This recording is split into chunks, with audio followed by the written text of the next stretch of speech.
Hello, good morning friends. स्वागत है आप सभी का my YouTube channel Vikas institute आमर में। जैसा कि मैं आपको लगातार वीडियो बता रहा हूँ, उसमें नेक्स्ट वीडियो है आपका फीमेल रिप्रोडक्टिव सिस्टम। अब फीमेल रिप्रोडक्टिव सिस्टम के बारे में कई लोगों को कई भ्रांतियां होती है।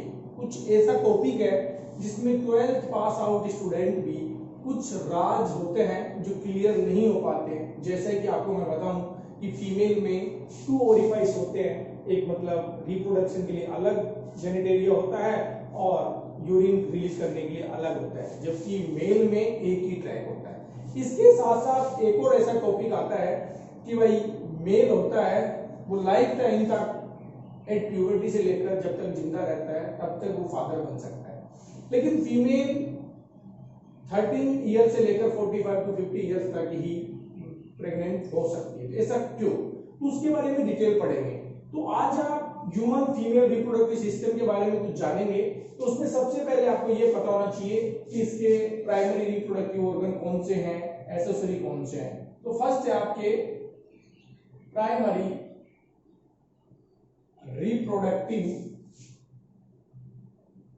ऑर्गन यानी प्राथमिक जनन अंग।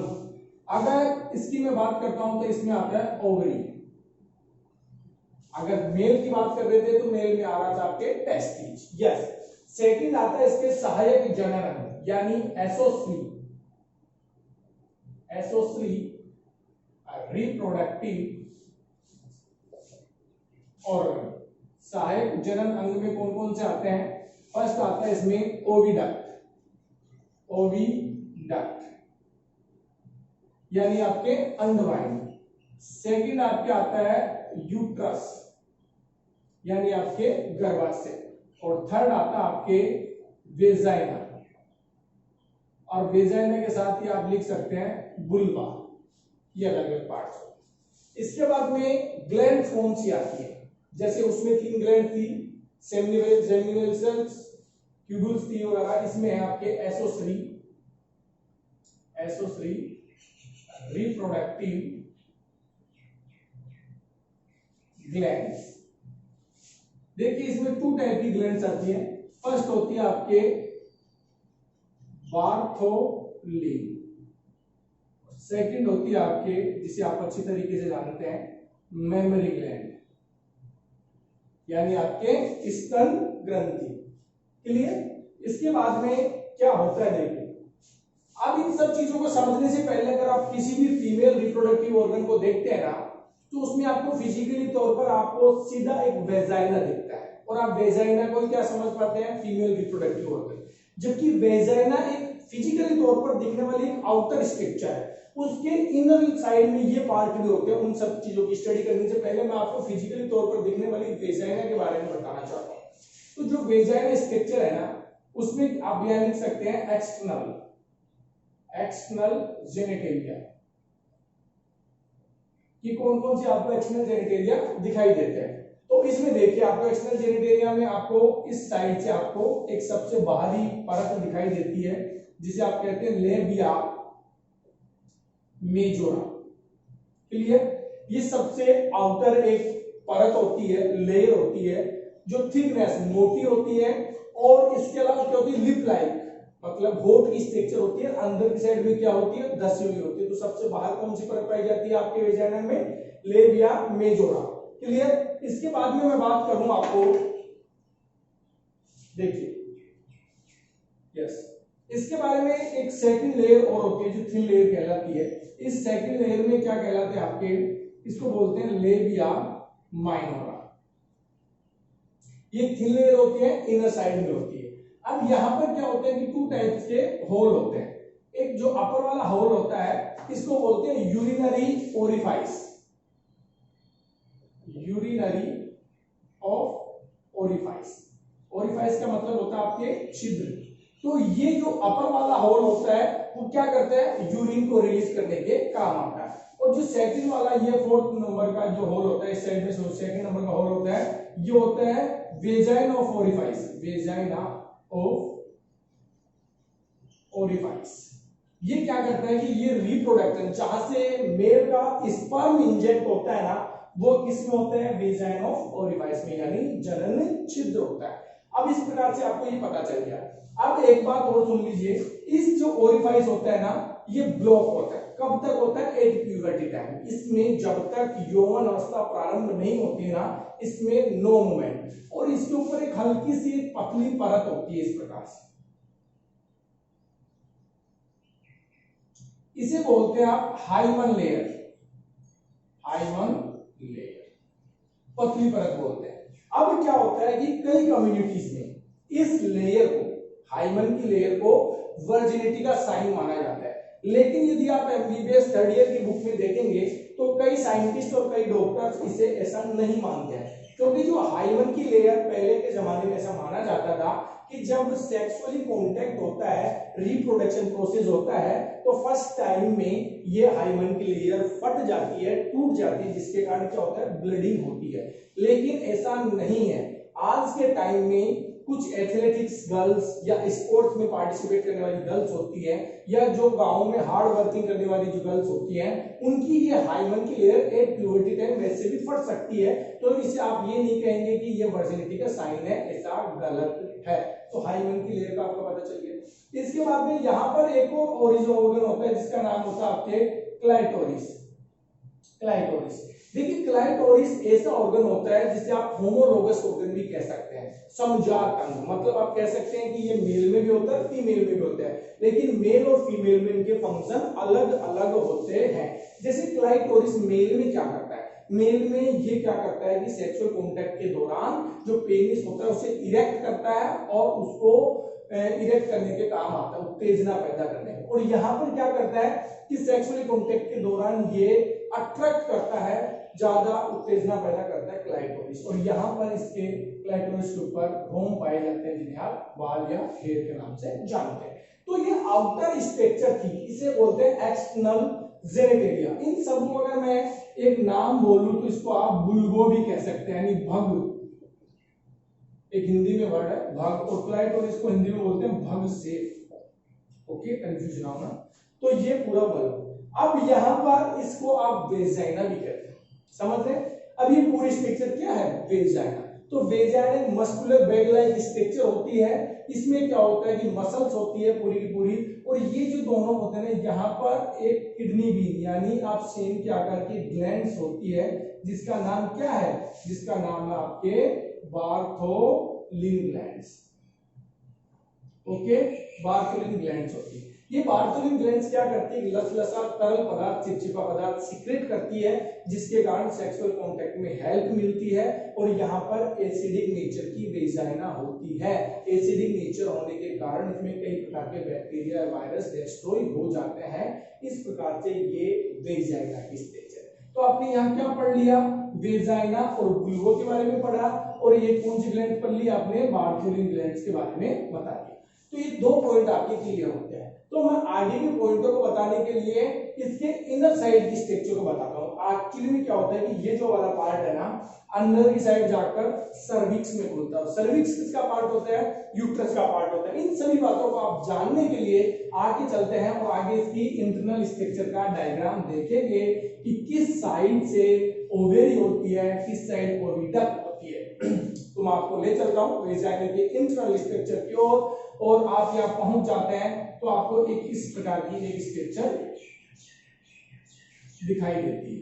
देखिए अलग अलग टीचर्स अलग अलग स्ट्रक्चर बताते हैं, लेकिन जो एनसीईआरटी ने शो कर रखा मैं आपको वो बताने की कोशिश कर रहा हूं, तो उसको समझिए ये क्या होता है। ये एक इनर साइड की एक स्ट्रक्चर होती है,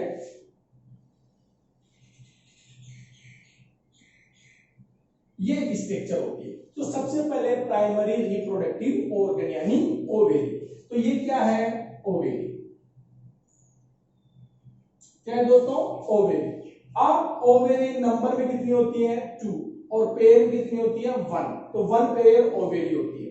अगर मैं इसकी पोजीशन की बात करूं कि ये कहां प्रेजेंट होती है, तो ये बिहाइंड किडनी इन पेल्विक जोन, बिहाइंड किडनी इन पेल्विक जोन, ये हमारी जो किडनी होती है ना, इन किडनी के पीछे होती है, और ये जो पेल्विक यानी आप श्रोणि मेखला, अगर हड्डियां पड़ेंगे उसमें देखेंगे श्रोणि मेखला वहां पर होती है। अब इसकी मैं साइज की बात करूं तो इसका जो लेंथ होती है ना, लेंथ वो 1.5 से लेकर 3 सेंटीमीटर होती है, और इसकी जो थिकनेस होती है, थिकनेस यानी इसकी मोटाई होती है वो 8 mm होती है। क्लियर। अगर इसमें इसकी शेप की बात करता हूं तो ये ऑलमंड टाइप की होती है। ऑलमंड यानी आपके होता है बादाम, बादाम के आकार की होती है। ये सभी एक नॉर्मल फंक्शन था। अब इसके फंक्शन की मैं बात करता हूं कि ये काम क्या करती है, तो ये क्या करती है, ओवम फॉर्मेशन करती है। ओवम मतलब अंडे का निर्माण करती है, ओवम फॉर्मेशन। क्लियर। और एक होता है कि फीमेल हार्मोन को सीक्रेट करती है, फीमेल हार्मोन को क्या कर देती है, सीक्रेट कर देती है। तो इस प्रकार से ये आगे जाकर आप क्या देखेंगे कि ये पूरा का पूरा जो ओवेरी होता है ये काम करता है। अगर आपको ओवेरी की बहुत ज्यादा फंक्शंस पढ़ने होते हैं तो आप ओवेरी में क्या देखेंगे कि जो ओवेरी का अगर आप टीएस कट करते हैं तो टीएस में आपको कई चीजें दिखाई देती है। जैसे मान लीजिए टीएस में आपको कि ये ओवुलेशन कैसे होता है, उन सब के बारे में आप जानेंगे कि ओवुलेशन के बारे में कैसे प्रोसेस होता है। तो वहां से देखिए, आपको मैं टीएस अभी नहीं बताऊंगा क्योंकि टीएस बताने के लिए फिर ये बहुत बड़ा टॉपिक हो जाएगा, तो मैं इसके बारे में आपको बाद में बताऊंगा। टीएस ऑफ ओवेरी, इसका सेकंड पार्ट देखते हैं। ओवेरी के बारे में समझ में आया। अब सेकंड पार्ट होता है एक्सेसरी रिप्रोडक्टिव ऑर्गन यानी सहायक जनन अंग। उसमें सबसे पहले आता है ओविडा। अब ये जो पाइप लाइक स्ट्रक्चर दिखाई दे रही है यहां से लेकर यहां तक, ये क्या होती है, इसको मैं लिख देता हूं। सेकंड पार्ट आपकी होती है ओविडक्ट यानी अंडवाहिनी। सेकंड पॉइंट, अंडवाहिनी का दो और नाम है। एक आप इसे बोल देते हैं fertilisation, fertilisation tube. Clear. Fertilisation tube बोल सकते हैं। अगर आप इसे एक और नाम से जानना चाहते हैं तो इसको एक और बोलते हैं फैलोपियन ट्यूब, फैलोपियन ट्यूब यानी अंडवाहिनी नलिका। हो गए 3 नेम। फर्टिलाइजेशन ट्यूब इसलिए बोलते हैं क्योंकि यह फर्टिलाइजेशन होता है। क्लियर। फैलोपियन ट्यूब, अंडवाहिनी नलिका और ओविडक्ट यानी अंडवाहिनी। ओके। अब इसमें क्या होता है कि इसके 3 पार्ट्स होते हैं। 3 पार्ट्स को आप ऐसे समझिए, यहां पर जो पार्ट होता है इस प्रकार से होता है। क्लियर। और ये जो पार्ट होता है थोड़ा सा इस प्रकार से झुक जाता है, ये इस प्रकार से। अब देखिए इसके 3 पार्ट्स होते हैं। फर्स्ट होता है इसका ए पार्ट जो कीप लाइक स्ट्रक्चर होता है, इस प्रकार से होता है। इसको बोला जाता है इनफंडिबुलम,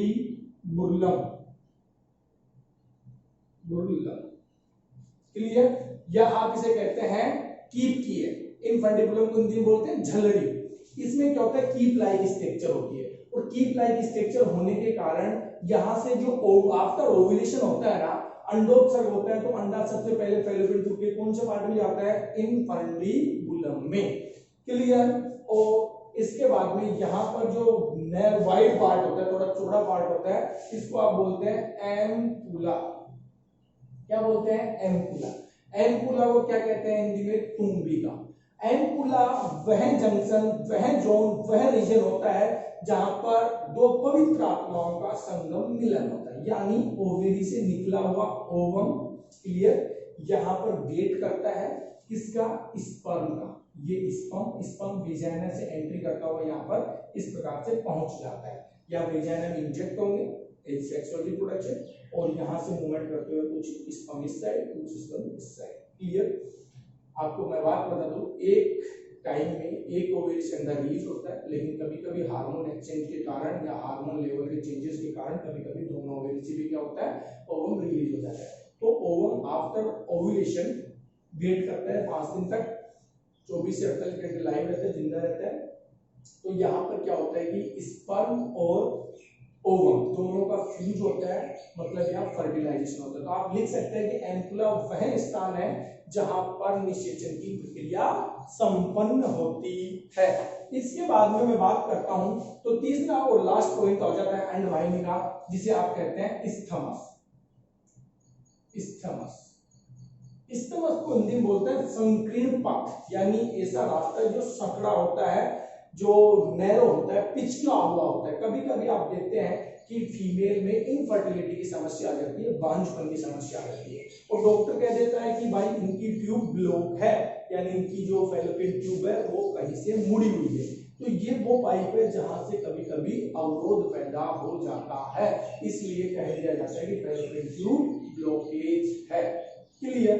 इनफंडिबुलम, एम्पुला, इस तरह से ओविडक्ट, फर्टिलाइजेशन ट्यूब और फैलोपियन ट्यूब के नाम होते हैं। अब इसके बाद में इसका जो फंक्शन है आपने बता दिया कि सबसे पहले ओवरी से ओवम को कैरी करता है, उसके बाद में क्या करता है, फर्टिलाइजेशन का प्रोसेस करता है, और थर्ड आप क्या कह सकते हैं कि यहाँ पर ओवम और स्पर्म को मूवमेंट के लिए ट्रैक प्रदान करता है। अब यहाँ पर 3 दिन तक ओवम और फेवम रहेगा, और जब भी ब्लास्टोइड स्टेज में आ जाती है तो इम्प्लांटेशन हो जाता है, वो बात की फंक्शन है। अब नेक्स्ट पार्ट आता है इसका यूट्रस। ये जो पार्ट देख रहे हैं ना आप, यहां से लेकर यहां तक, ये पूरा का पूरा क्या है, आपके यूट्रस है।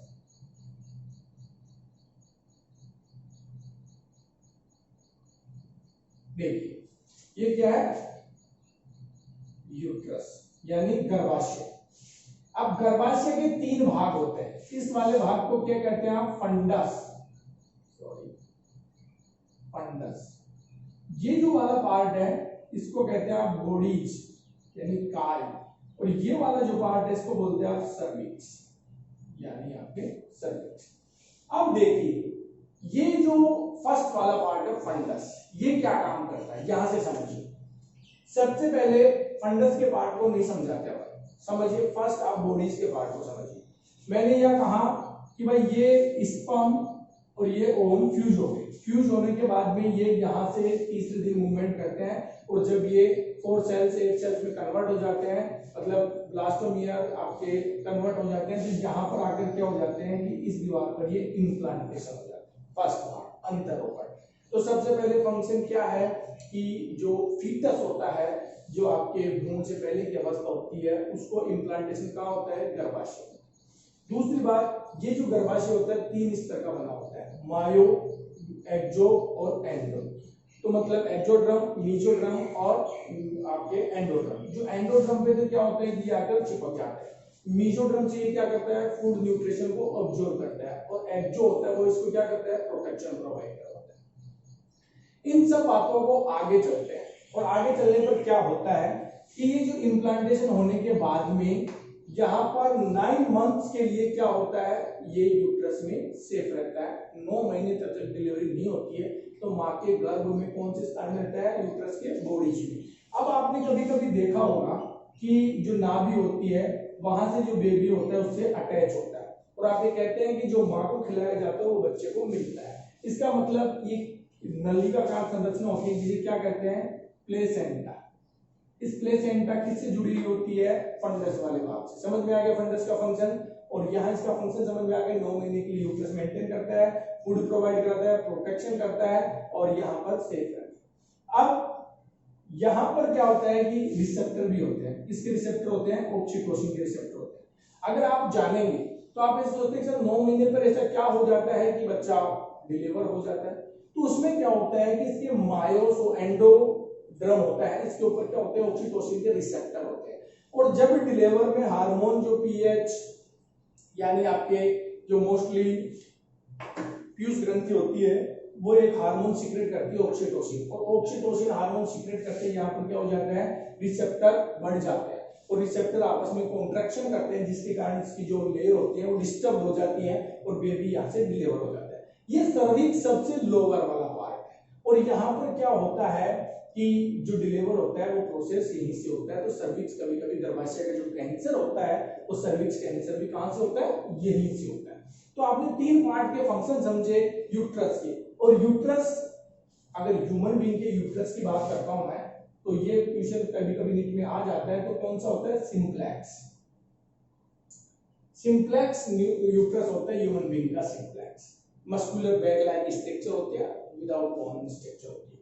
अब इसके बाद में यूट्रस हो गया, वेजाइना हो गया, ओविडक्ट हो गई। ये सारे के सारे फंक्शन समझने के बाद में आपको क्या लगा कि ये आपके मोस्टली जो ओवरी होती है इस प्रकार से यहाँ पर फिक्स होती है, या आपको मैंने वेजाइना वाली स्ट्रक्चर बताई दी, डिलीवर हो जाता है। तो ये सारा का सारा पोजीशन होता है जो फीमेल में होता है। ऐसा माना जाता है कि एक बार एक डिलीवरी होने में फीमेल को कम से कम भी 20 हड्डियां एक साथ टूटने जितना दर्द होता है, तो आप समझ सकते हैं। तो ये पूरा का पूरा फंक्शन आपके लिए एक पहेली था जो मैंने आपको आपके सामने रखा। इसके बाद में एक ग्लैंड्स रह गई है जिसका नाम है मेमोरी ग्लैंड्स।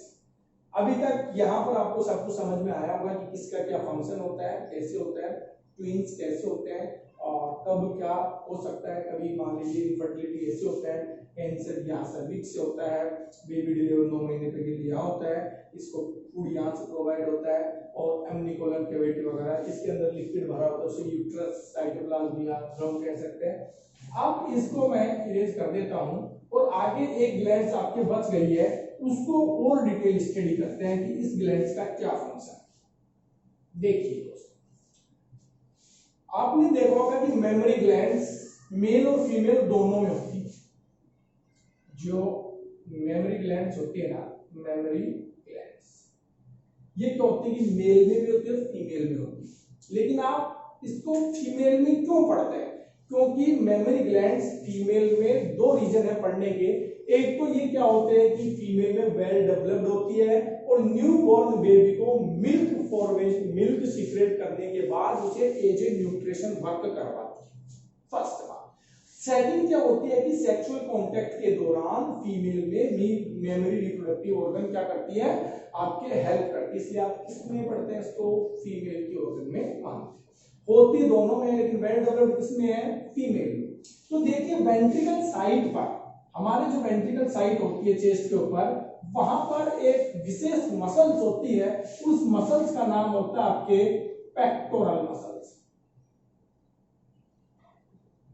पेक्टोरल मसल्स, ये पेक्टोरल मसल्स हमारी वेंट्रिकल साइड पर होती है। अब इसके अंदर क्या होते हैं कि ट्यूब लाइक स्ट्रक्चर होती है इस प्रकार से। 15 to 20 ट्यूब होते हैं, इन ट्यूब को आप मेमोरी लोब्स कह सकते हैं। 15 to 20 क्या होते हैं? मेमोरी लोब्स, यानी आप क्या कह सकते हैं? इन्हें स्तनपाली कह सकते हैं। कितने होते हैं नंबर में? 15 to 20। इनके अंदर एक विशेष टिश्यू होता है जिसे फाइबर कनेक्टिव टिश्यू या फैटी कनेक्टिव टिश्यू कहा जाता है। क्या होता है? Fatty connective tissue. ओके, इसका नाम दे देता हूं मैं आपके फैटी टिश्यू। यहां पर क्या होता है? यहां पर मिल्क फॉर्मेशन होता है। क्या होता है? Milk formation. आप ऐसे कहेंगे कि sir milk formation after delivery के बाद ही क्यों होता है, बिफोर डिलीवरी से पहले, बिफोर डिलीवरी क्यों नहीं होता? तो आप ये समझेंगे कि इसके अंदर एक विशेष हार्मोन होता है जिसका नाम होता है प्रोलैक्टिन और एक होता है ऑक्सीटोसिन। जो प्रोलैक्टिन और ऑक्सीटोसिन हार्मोन होता है ना, आफ्टर डिलीवरी ही रिलीज किया जाता है पिट्यूटरी ग्लैंड के द्वारा, और जब ही क्या होता है, इसमें मिल्क फॉर्मेशन होता है, दूध बनता है। अगर आप मेल में बात करेंगे, मेमोरी ग्लैंड है लेकिन डिलीवर नहीं, कोई डिलीवरी प्रोसेस नहीं है, उसमें क्या प्रोलैक्टिन और ऑक्सीटोसिन रिलीज नहीं हुआ, तो वहां क्या नहीं बना? मिल्क फॉर्मेशन नहीं बना। कंफ्यूज? क्लियर? अगर आप कहेंगे कि कोई यदि गर्ल्स जिंदगी भर कंवारी रह जाती है या वर्जिनिटी रह जाती है तो उसमें मिल्क फॉर्मेशन क्यों नहीं होता? क्योंकि वहां पर डिलीवरी नहीं हुई, और डिलीवरी होने पर ही प्रोलैक्टिन और ऑक्सीटोसिन क्या करते हैं? मिल्क का फॉर्मेशन करते हैं। क्लियर? अब ये सारी नलिकाएं आगे जाकर एक बहुत ही वाइड जो चौड़ा भाग बनाती है, उसे क्या नाम दे दिया जाता है? एम्पुला। आप देखिए फर्टिलाइजेशन या रिप्रोडक्टिव सिस्टम में जहां भी कोई चौड़े पार्ट की बात करते हैं, जैसे ओविडक्ट में हमने एम्पुला बोला था, यहाँ पर एम्पुला बोल रहे हैं, तो ये एम्पुला कहलाता है। अब यहाँ पर जाकर क्या होते हैं कि छोटी छोटी 10 से 15 नलिकाकार संरचना बन जाती है। क्या बन जाती है? 10 to 15। इनको क्या बोला जाता है? लैक्टोफेरस ट्यूब्यूल्स, यानी दुग्ध वाहिनी नलिकाएं। क्या होती है? दुग्ध वाहिनी नलिकाएं। और ये दुग्ध वाहिनी नलिकाओं में है ना, छोटे 15 से 20 छिद्र होते हैं इस प्रकार से। 15 to 20 ओरिफाइस होते हैं, ओरिफाइस छिद्र होते हैं, जिन्हें आप क्या कह सकते हैं? 0.5 mm के होते हैं। और इस प्रकार से यहाँ पर कोई बेबी सक करता है तो यहाँ से सीक्रेट होता है मिल्क का। और एक ये डार्क रीजन होता है, बहुत डार्क पिगमेंटेड, डार्क पिगमेंट होता है, इसको आप क्या नाम दे देते हैं? निप्पल, चूचक, स्तनाग्र। इस प्रकार से ये क्या होता है? स्तन की स्ट्रक्चर होती है। आप कह सकते हैं ये एक प्रकार की मेमोरी ग्लैंड है। और इसके चारों तरफ जो कवर करके रखती है ना इस प्रकार से, इसको एक नाम दे देते हैं जिसका नाम होता है ओरियोला मेम्ब्रेन। ओरियोला मेम्ब्रेन ये क्या है? एक प्रकार का स्तनाग्र है, एक प्रकार की मेमोरी ग्लैंड्स है। मैंने बता दिया कि वेल डेवलप्ड क्यों होती है। चलो मैं आपको बता ही देता हूं कि वेल डेवलप्ड के लिए ये मेमोरी ग्लैंड्स वेल डेवलप्ड क्यों होती है, इसके लिए कौन कौन से हार्मोन जिम्मेदार होते हैं। तो well developed response in hormone, तो फर्स्ट हार्मोन का नाम लिख देते हैं हार्मोन। कौन कौन से? एक तो होता है सोमेटोट्रोपिन फर्स्ट, सेकंड होता है प्रोलैक्टिन, थर्ड होता है ऑक्सीटोसिन, फिफ्थ होता है इसमें एस्ट्रोजन और एक होता है प्रोजेस्टेरोन। ये क्या करते हैं? वेल डेवलप्ड करते हैं इन मेमोरी ग्लैंड्स। अब ये सारे के सारे हार्मोन किसमें प्रेजेंट होते हैं? फीमेल में, क्लियर। और फीमेल में वेल डेवलप्ड हार्मोन होते हैं। एक और बात बता देता हूं कि जो मेमोरी ग्लैंड डेवलप्ड होती है, किसी के डेवलप नहीं होते हैं, तो हार्मोन के ही कारण किसी में डेवलप्ड होते हैं, किसी में नहीं होते। अब जो मिल्क होता है ना, ये मिल्क बहुत ही अच्छा न्यूट्रिशन माना जाता है एज न्यूबॉर्न बेबी के लिए। जो बच्चा नवजात होता है, नवजात शिशु होता है, तो उसके 6 महीने तक डॉक्टर ऐसे कहते हैं कि आप उसे सिर्फ माँ का पतला पहला दूध पिलाएं और उसे पानी भी ना पिलाएं। ऐसा क्यों? क्योंकि जो मिल्क होता है ना, उसमें कई सब्सटेंस होते हैं। Milk as a nutrition. देखिए इसमें फर्स्ट केसीन होता है। केसीन एक प्रकार का प्रोटीन है, समझ रहे? Casein protein. इसमें आपके मोस्टली विटामिन होता है। तीसरी में बात करूं तो इसके अंदर कैल्शियम होता है और इसमें इम्यूनिटी पावर होती है, इम्यूनिटी होती है। लाइसोजाइम होता है स्पेसिफिक, तो ये मां के दूध में होता है। तो इसलिए डॉक्टर कहते हैं कि आप बेबी को मां का दूध पिलाएं। इस प्रकार से चाहे मेमोरी ग्लैंड्स एनिमल की हो, चाहे आपके ह्यूमन रिप्रोडक्टिव ऑर्गन की हो, उन सभी बेबी जो होते हैं न्यूबॉर्न, उन सभी को मां का पतला पहला दूध पिलाना चाहिए। तो इन सभी बातों से आपको क्लियर होता है कि भाई ओविडक्ट, यूट्रस, वेजाइना, बुल्बो, बोर्थोलिन मैंने बता दी थी कि वेजाइना की जो लेबिया मेजर और लेबिया माइनर होता है वहां पर होती है और ये सीक्रेट करती है लसलसार तरल पदार्थ, चिपचिपा तरल पदार्थ सीक्रेट करती है। और ओवेरी के बारे में मैंने आपको बताया, इसके बाद में मेमोरी ग्लैंड्स आपकी क्लियर हो जाती है। अब आपके एक पार्ट बच जाता है जिसको बोलते हैं TS of ovary, transverse section of ovary.